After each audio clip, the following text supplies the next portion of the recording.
বৃষ্টিপাতের কারণ বলতে কি ওই ঘূর্ণাবর্তের জের উত্তর এবং উত্তর পশ্চিম উত্তরপ্রদেশে ঘূর্ণাবর্ত আছে, তার কারণে।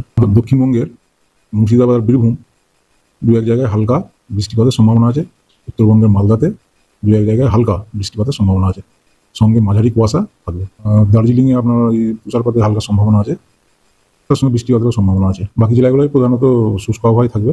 শুধুমাত্র মালদাতে হালকা কোনো কোনো জায়গায় বা কোনো কোনো দু এক জায়গায় হালকা বৃষ্টিপাতের সম্ভাবনা আছে। আর দক্ষিণবঙ্গের ক্ষেত্রে প্রায় প্রতিটি জেলাতেই মাঝারি কুয়াশা থাকবে। জাঁকিয়ে ঠান্ডা আসতে এখনো কয়েকটা দিন দেরি আছে। কলকাতা বা তার পার্শ্ববর্তী অঞ্চলে জাঁকিয়ে ঠান্ডা পড়তে এখনো কয়েকটা দিন লাগবে। নমস্কার সম্মানিত দর্শকবৃন্দ, বর্তমানে আবহাওয়ার আপডেট কি রয়েছে।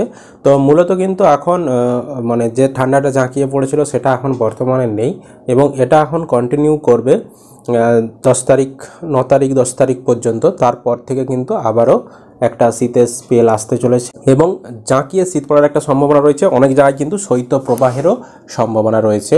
তো আজকে আলিপুর আবহাওয়া দপ্তরের যে বিজ্ঞপ্তি 8/1/2024 তাতে সানসেটের টাইম এবং মুন রাইজের সময় দেওয়া রয়েছে এবং কুয়াশা কীরকম থাকবে, ভিজিবিলিটি কত মিটার পর্যন্ত থাকবে সে ব্যাপারে কিন্তু একটা আপডেট দেওয়া রয়েছে এবং হাওয়ার গতিবেগ কত থাকতে পারে সেই আপডেটটা কিন্তু অনস্ক্রিনে দেখতে পাচ্ছেন দেওয়া রয়েছে।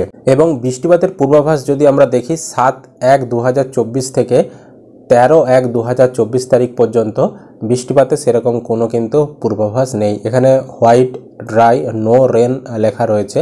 তো এখানে দেখতে পাচ্ছেন সমস্ত জেলাগুলো একদম উপরে উত্তরবঙ্গের জেলা থেকে শুরু করে এখানে দক্ষিণবঙ্গের সমস্ত জেলাতে কিন্তু এখানে কোনো ওয়ার্নিং নেই, অর্থাৎ কোনো বৃষ্টিপাতের কিন্তু এখন সম্ভাবনা নেই।